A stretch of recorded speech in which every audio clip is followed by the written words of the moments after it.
Tomato আর পেঁয়াজ দিয়ে কাতলা মাছের পাতলা ঝোল। ঠান্ডার সময় চলে এসো বন্ধুরা, গরম গরম দিয়ে দেব, পরিবেশন করে দেব। আজকে কাতলা মাছ রান্না করব, কোনো মশলা দেব না, সেভাবে নুন হলুদ মাখিয়ে নিচ্ছি। সর্ষের তেলে মাছগুলো ভেজে নেব।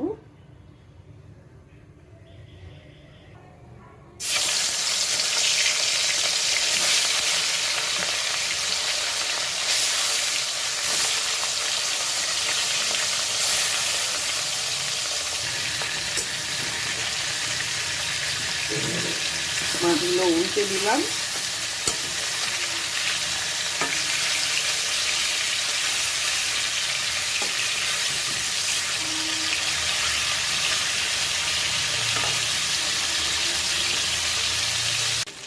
মাছগুলো তুলে নেব।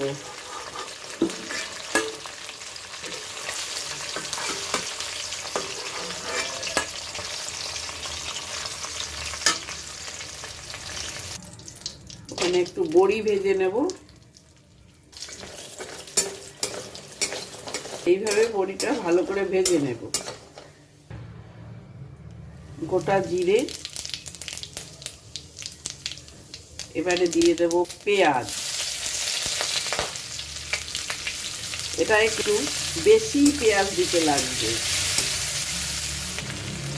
নুন দেব, দুটো বড় সাইজের পেঁয়াজ দিয়েছিলাম, এবারে দেব দুটো বড় সাইজের টমেটো। হলুদ, কাঁচা লঙ্কা বাটা, অল্প কাশ্মীরি রেড চিলি পাউডার।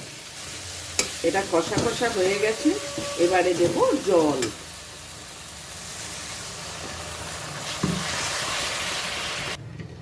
ঝোলটা ফুটে উঠলেই মাছটা দেব।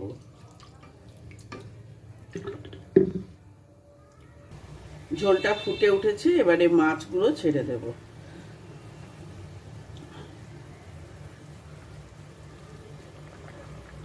এবারে দেব ওই ভেজে রাখা বড়িগুলো। ব্যাস, আমার রান্নাটা হয়ে গেছে। এবারে গ্যাসটা বন্ধ করে দেব। এবার একটু গ্যাস বন্ধ করে দিয়েছি, ধনেপাতা ছড়িয়ে নামিয়ে নেব। হয়ে গেছে।